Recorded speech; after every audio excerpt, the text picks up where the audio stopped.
entity o'ng tomon bo'lsa, mana Java class chiqyapti. Qaysidan boshlaymiz dedik? Measurementdan boshlaymiz dedik. Measurement dedik. Xo'p, demak bu class bizga kerak bo'lgan narsa annotatsiya all va no args constructor degan narsalar kerak. Xo'p, bizda nima kerak bo'ladi? Bu albatta table bo'lishini xohlayotgan bo'lsak, entity qo'yamiz. Albatta, keyin bizga beradiki, bu tableingda sani nima yo'q deyapti? Primary key yo'q deyapti. Biz primary key qo'yamiz. Private integer id va generated value deymiz. Xo'p, strategiyada identity olib qo'ydik. Bo'ladi. Xo'p, keyingisi nima? Name active degan narsalar bor ekan. Private string name degan narsa bor ekan. Bu o'lchov bo'lagi nomi. Masalan, kilogram, litr degan shu nom, shu name ma'nosiga keladi. Va bu yerda nima bor ekan? Bitta field private boolean active degan narsa. Tushunarli? Xo'p, e'tibor bering, private boolean active yaxshi. Measurementni bo'ldik. Endi shuni bo'lganimizni bildirib qo'yaylik. Qaqadar belgi qo'yib. Yo'q, mana qo'yib qo'ysak yaxshiroq ekan. Bo'ldi deganlar qilib ketdik hozir. Endi qaysiga o'tamiz? Kategoriya ham hech kimga bo'ysunmaydi. Demak, keyingi tabelga o'tamiz. Kategoriya. Xo'p, bunda ham xuddi shu data all no va entity ni qo'yamiz. Bunda ham mana buni olsak ham bo'ladi. Endi mana bu qismni har doim yozib o'tirmasdan kategoriyada qarib bir xil ekan, ya'niki boyagi bilan bir xil ekan, measurement bilan. Buni ham bunday qilsak, ko'p yoqsak bo'ladi. Mana yaxshi ketyapmiz. Xo'p, kategoriyada endi boya aytdikki, mana misolda aytdikki, mana bu nima bu? Smartphone bu kategoriya, to'g'rimi? Smartphone yana nimasi bor ekan? Smartphone mana ID'si, name'i yana nimasi bor ekan? U qaysi kategoriyaga, ota kategoriyaga tegishli bor ekan. Demak, bu yoqda shu narsa qolib ketgan ekan. Bu yoqda yozamiz. Name'dan keyin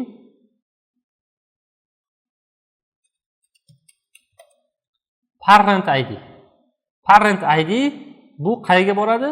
Bu yana o'ziga boradi. Mana bu tomondan emas, bu tomondan qilaylik. Yaxshiroq ko'rinadi. Mana.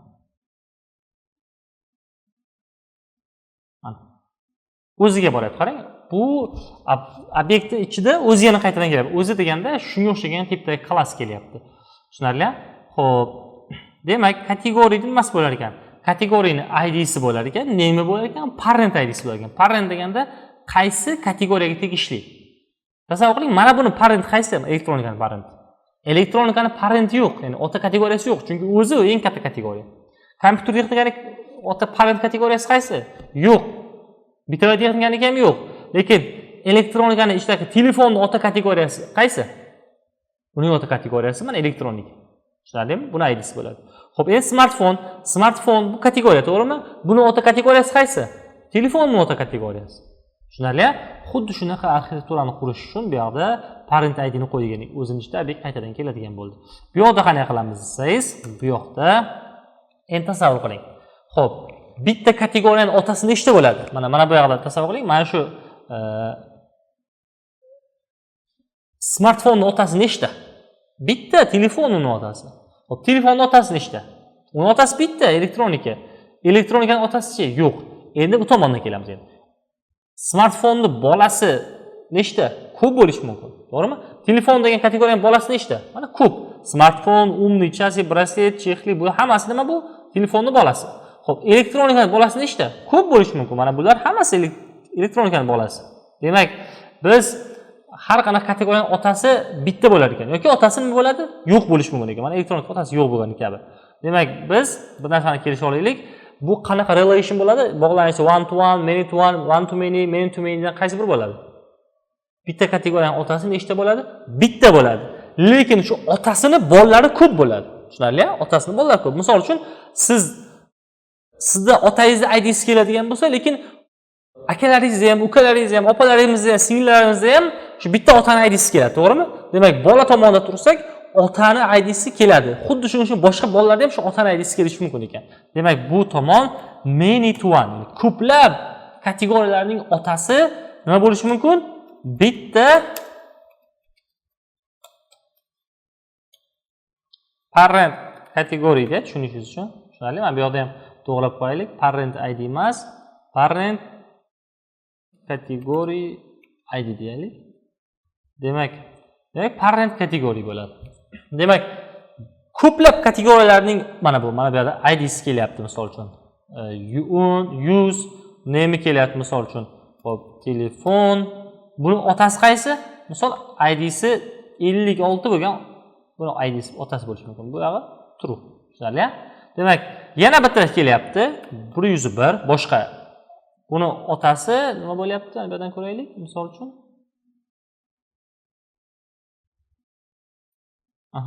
Buni otasi ummichasi deyapti. Ya'ni bu yerda nima ekan bu nomi? O'zbekchasiga aytadigan bo'lsak, xo'p, hozir aqlli gadjet deylik. Aqlli soat. Aqlli soat. Bu 101-chi ay deylik. Tushunarli? Buni otasi qaysi? Buni otasi ham 56. Ya'ni buni otasi ham 56-chi ay deylik. Ya'ni bu yerdan buni 56 dan boshlaylik birinchi o'zi. 56. 56 ning otasi qaysi? Mana bu. Telefon otasi qaysi? Elektronikani. Telefon bu yerda adashib ketdik. Hozir to'xtang, bir boshdan boshlaylik. Bunday qilaylik. Buni olib tashlaymiz hozir. Savol qolamiz hozir bo'lmasam. Ketdik. Birinchi elektronikani boshlaymiz. Elektronikani ID'si deylik, hozircha 1 qo'yaylik mana. Misol uchun 1. Yaxshi. Xo'p, bu yoqda nima ekan? Elektronik. Xo'p, elektronik. Xo'p, uni otasi bormi? Bu otasiz, ya'ni otasi yo'q buni. Otasi nima bo'ladi bu? Null bo'ladi. Null yo'q degani. Bu true turibdi. Yaxshi. Aynan bunga o'tamiz, bolasiga o'tamiz. Telefon, portativniy texnika, audio video texnika, foto video kamera, bular hammasi nima? Elektronika ekan. Tushunarlimi? Ya'ni deylik buni ID'si 10. 10 degani qaysini tushunyapmiz biz? Mana bu telefoni degani, telefonni tushunaylik. Xo'p, bu yerda nima deymiz buni? Telefon dedik. Xo'p, buni otasining ID'si nechi? Mana shuni telefonning otasining ID'si nechi? Otasi kim o'zi buni? Elektronika. Elektronikaning ID'si nechi? 1. Bu yerda nechi keladi? 1 keladi. Bu yoqda bu ham true bo'ladi. Ketdik endi. Davom etamiz. Portativniy texnika. Portativniy texnika. Xo'p, bu deylik 20. Portativ texnik qo'ylik. Portativ bo'ladi shekilli. Muhim emas bu yerda. Texnik deb qo'ydik. Buni otasi kim? Buni otasi portativ texnikaning otasi kim? Mana bu otasi. Buni otasi ham nima? Elektronika. Unda ham nima qilamiz? 1 keladi. Bu ham true kelyapti. Xuddi shunday mana buni audio video texnikaning otasi, mana bu yerda yana yozamiz. Buni audio texnikaning ID'si 30. Audio and video texnika deb qo'ydik. Nomlab oldik buni. Buni otasi qaysi? Buni otasi. Buni otasi ham elektronika, ya'niki buni otasi ham nechi? 1. Bu tomoni ham true. Tushunarli? Demak, bitta ota mana bu nechta bolasi bo'ladi? Ko'p bolasi bo'ladi. Elektronika bu ota, telefon, portativ, audio video texnikalar bular bolasi. Bir necha bolalarda nechta otaning ID'si kelyaptimi? Mana meni tuvan shu narsa. Tushunarli? Buni qoldiramiz. Xo'p, endi kategoriyada bo'ldi. Bu tomonda tushunib oldik qanaqa holatda ekanligini. Biz bu narsani tushungan bo'lsak, ana endi kategoriyani ham yakunlaymiz. Kategoriyani ham xuddi tugatdik degan narsani qo'yib qo'yamizda. Ana endi hech kimga tobe bo'lmagandan boshlaymiz. Ya'ni qaysi hech kimga tobe emas? Currency hech kimga tobe emas ekan. O'shandan boshlaymiz. Xo'p. Currency. Buni mana bundan ko'chirib olaylik hammasini, tepasini, annotatsiyalarni ham. Hozir bir narsa ko'rib olamiz yana. Xo'p, bu yoqda mana bundan ko'chirib olaylik. Xo'p. Demak, ID'si nimasi? Name va aktivlik bor ekan. Bu ham xuddi shuni o'zi, mana bundan measurement olsak ham bo'ladi, mana. Endi savol tug'ilishi mumkin. Qarang, currencyda ID name aktiv. Measurementda ID name aktiv. Kategoriyada ID name aktiv bor-a mana. Hozircha ko'pida bu yana hali warehouse da ham bor bu narsa. Supplier'da ham bor bu narsa, deylik, bor hali. Shunaqa narsalar uchun hammasi uchun anaqa qilib yozib o'tiraman kopiya qilib. Mana bu narsani oldini olish uchun bizda Java'da OOP holatni o'rganganmiz. Vorislik tamoyilini, voris olish tamoyilini yaxshi o'rgangan bo'lsak, bu narsalar oson yo'li bor. Ya'ni mana shu ID, name va active degan fieldlarni hamma klass ichida yozib chiqmaymiz-da, uni bitta klass qilamiz alohida. Tushunarli? O'sha klassdan qolgan klasslar nima qiladi? Accent oladi. Bu nimaga yana yutuq tomoni? Hamma yozib o'tirmaysiz. Bu bir. Ikkinchidan tasavvur qiling, hammasini ID-sini yozmay qo'ydingiz, integer qo'yib chiqdingiz, mana. Currency-ni ham, measurementni ham, kategoriya hammasi integer. Men sizga topshiriq berdim, integer qo'ymaymiz, long qo'yamiz bo'ldi yoki UID qo'yamiz yoki string qo'yamiz desam, siz nima qilasiz? 100 ta shunaqa qilasiz bo'lsa, 100 talasiga ham kirib nima qilasiz? Integerni yutib chiqasiz. To'g'rimi? O'sha narsani oldini olish uchun biz mana bu entity package'ning ichiga keling, bitta package ochib olamiz. Shablon ma'nosida. Template degan package ochib oldik. Shablon aslida bu entityning ichida, bu yerda tushunishimiz uchun ochdik bu narsani. Template ichida bitta abstract deymiz. Xo'p, abstract entity. Abstract entityni abstract deyapman. Demoqchimiz. Tushunyapsizmi? Entityni abstract holatdagi narsasi demoqchimiz. Xo'p, demak, entityni abstract holatdagi narsasi bu klass bu abstract klass bo'ladi. Abstract klass olishimiz kerak bu narsani. Xo'p, bunda nima bo'ladi? Bunda data bo'ladi. Va shu bilan aytamizki, sen super klass sifatida yurasan deyapmiz. Endi programmaga aytyapmizki, mana shu abs entityni super klass sifatida map qil, ko'rgin, yurgin, shuni tushungin deb aytib qo'yapmiz programmaga. Xo'p, yaxshi. Ana endi nimalarni yozamiz? Mana shu fieldlarni hammasini nima qilamiz? Bundan olib, bunga nima qilamiz? Tashlaymiz. Mana. Tushunarli? Xo'p, ana endi buchi, bu nima bo'ldi? Bunga fieldlar qani? Bunga fieldlar extends abs nima deymiz? Entity deymiz. Mana hammasi yaxshi. Endi bu sarg'ayapti nima uchun? Chunki shunaqa holat borki, mana bu abs entityni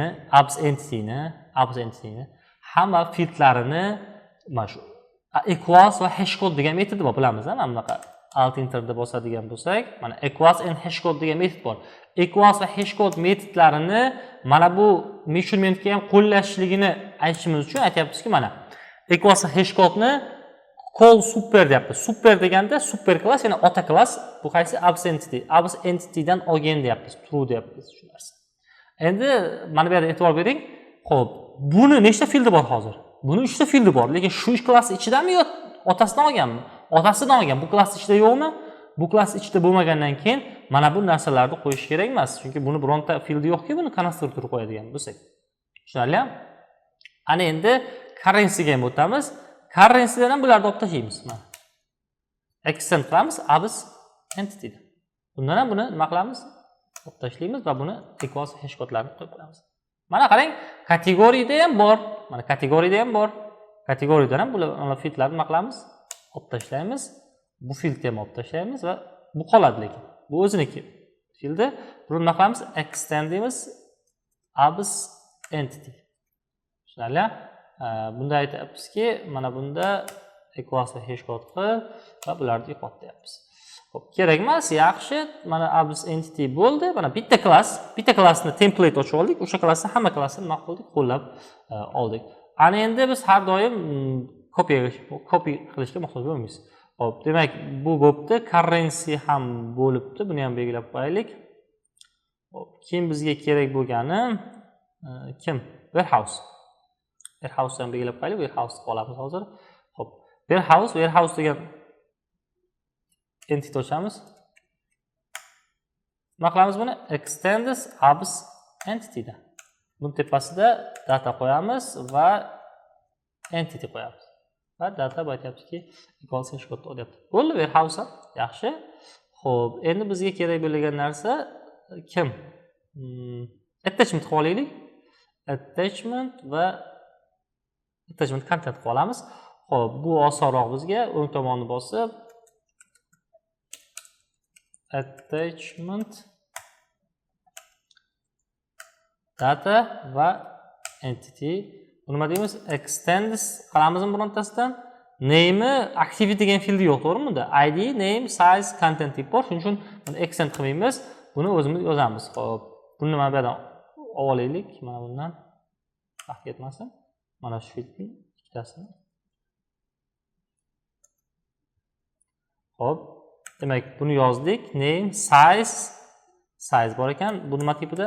Long tipida bo'ladi. Xo'p, bu nima? Content type. Private string content type. Tushunarli? Bo'ldi. Bu attachment ham bo'ldi va bunga nima qo'yib qo'yishimiz kerak bo'ladi? Endi konstruktor kerak bo'ladi. Qo'yib oldik.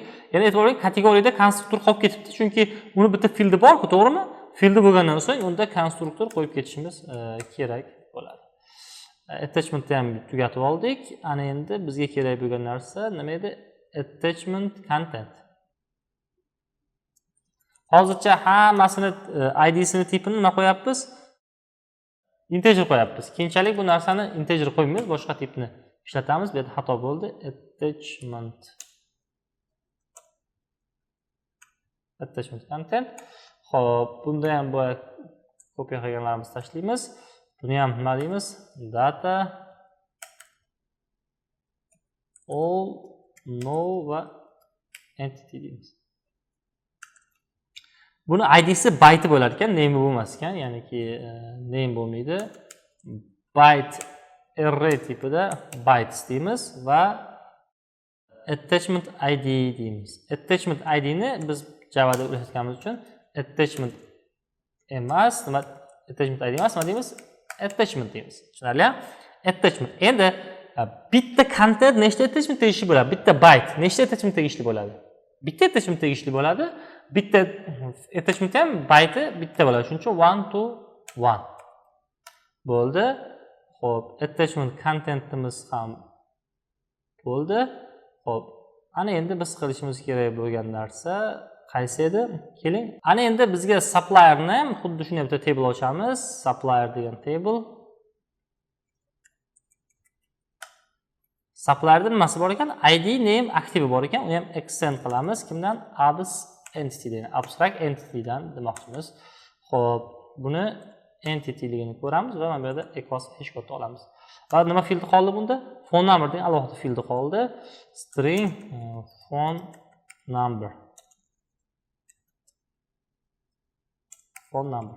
Xo'p, e'tibor bering endi. Bu bitta field borligi uchun bu yerda nima qo'yib qo'yamiz va konstruktorlarni qaytarib qo'yamiz. Supplierda bo'ldi, hammasi yaxshi. Supplierda telefon raqam unikal bo'lishi kerak. Ya'ni bitta telefon raqamni ikkita odamga qo'ymaslik uchun nima deymiz? Column unique true. Va bu bo'sh bo'lmasin. Ya'ni ta'minotchimi telefon raqami bo'lsin uni. Topib olishimiz kerak uni. Xohlagancha telefon qilib yoki boshqa mahsulotni birak chiqqan bo'lishi mumkin. Telefon qilib chaqirishimiz kerak, bog'lanishimiz kerak. Mahsulot ko'p yoki kam bo'lgan bo'lishi mumkin. Shu paytda telefon qilib topishimiz uchun, demak nullable false dedik. Bo'sh ta'minotchi, telefon raqami bo'sh bo'lgan ta'minotchi bo'lmasin dedik va telefon raqami ham takrorlanmas bo'lsin dedik.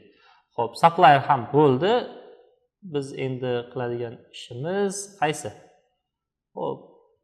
Keling, product. Productga qilsak bo'ladi. Product chunki bunga tegishli bo'lganlarni ochib oldik hammasini. Bu product kod bilan belgilab qo'yaylik, esan chiqib ketmasin. Product nimasi bo'lar ekan? Xo'p, productni ham o'ng tomonni bosamiz. Bu yerda product degan table ochamiz. Data entity, buni nima qilamiz? Extends. Bunda nimasi bo'ladi productning? ID'si, kodi, kategoriya ID'si va bir narsa qolib ketib faqatdan bu yoqda ham productni ko'rsatmasligimiz uchun ham bizda nima qo'yamiz? Active degan filtrni qo'shib qo'yamiz. Xo'p. Demak, ID name active degan filtr bormi? Albatta bu nimadan oladi? Extend abs entity dan. Va buni boshqa filtrlar ham bor, shuning uchun konstruktorni yoqib qo'yamiz. Demak, name bo'lgan kategoriya ID. Kategoriya. Bitta mahsulotning nechta kategoriyasi bo'ladi? Bitta mahsulot nechta kategoriyaga tegishli bo'ladi? Albatta bitta kategoriyaga. Lekin o'sha kategoriyaga boshqa mahsulotlar ham nima bo'ladi? Tegishli bo'ladi. Biz qayerda turibmiz? Mahsulot tomonida, product tomonida turibmiz. Shuning uchun product tomonida nima ulamoqchimiz? Kategoriyani ulamoqchimiz. Qanaqa o'ylaymiz? Bitta mahsulotning kategoriyasi nechta bo'ladi? Bitta bo'ladi. Lekin o'sha kategoriya nechta mahsulot tegishli bo'ladi? Ko'p mahsulotga tegishli bo'lishi mumkin. O'sha uchun biz product turganimiz uchun many deymiz. Ko'plab deymiz. Ko'plab. Qayerda turibmiz productda? Ko'p deymiz. Mana bu tomonda o'qiymiz, to'g'rimi? Ko'p mahsulot deymiz. Keyin nima o'qiymiz? Ga ko'p mahsulotga bitta nima deyapmiz? Pastda kelgan narsa kategoriya deyapmiz. Tushunarli? Agar 1 to 1 desangiz, bitta mahsulotga bitta kategoriya. Lekin to'g'ri bu. Lekin u tomonda gaplashgan bo'lsak, kategoriya tomonda tursak, bitta kategoriya necha mahsulot tegishib bo'lgan, bitta tegishib bo'lgan. Shuning uchun biz many to 1 deganimiz yaxshiroq variant va to'g'risi shu ekan. Xo'p, ana endi kategoriyadan foto ID. Endi bitta mahsulotni hozircha mana bu yerda aytishingiz mumkin. Fotosi ko'p-ku deyishingiz mumkin. Biz bittalik qilaylik, bitta fotolik qilaylik hozircha.